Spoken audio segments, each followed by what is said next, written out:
Hi, for this, I present to you the dates and raisins bread loaf. So this bread was so amazing that it got finished I think 30 minutes after baking. So in the bowl you're going to add some flour, powdered milk and yeast. Mix that very well, adding a pinch of salt and your dates fruit. I added some raisins here and then give that a good mix. Add in some butter, some date syrup from ARECACEAE, and then I'm going to add some water here. Knead everything very well and it's ready. After kneading, it should look like this.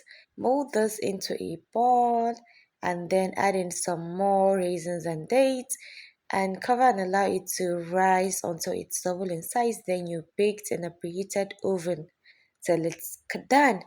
So this is how it looks after rising and after baking. It looks so nice and all brown and all that. So here I'm just going to leave it to cool down a bit and then cut with my bread knife. And this is it, guys. Do check out our Arakase's